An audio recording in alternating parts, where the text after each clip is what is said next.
ప్రయోజనాల కోసం చెరువులు, బావులు, సరస్సులు, కాలువలను తవ్విద్దాం.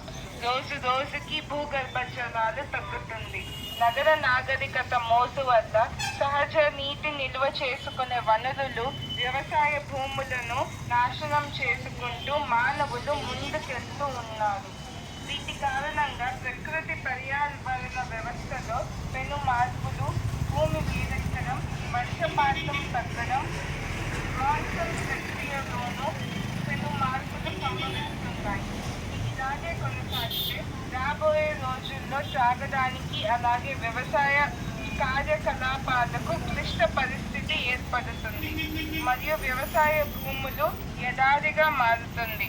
అందుకే ప్రతి పల్లెల్లో భూగర్భ జలాలు మెరుగుపరుచుకోవడానికి ఇంకుడు గుంటలు, బావులు, చెరువులు, కాలువలను, రిజర్వాయర్లను కొత్తగా ఏర్పాటు చేసుకోవాలి. అలాగే వాటి ప్రాముఖ్యత గురించి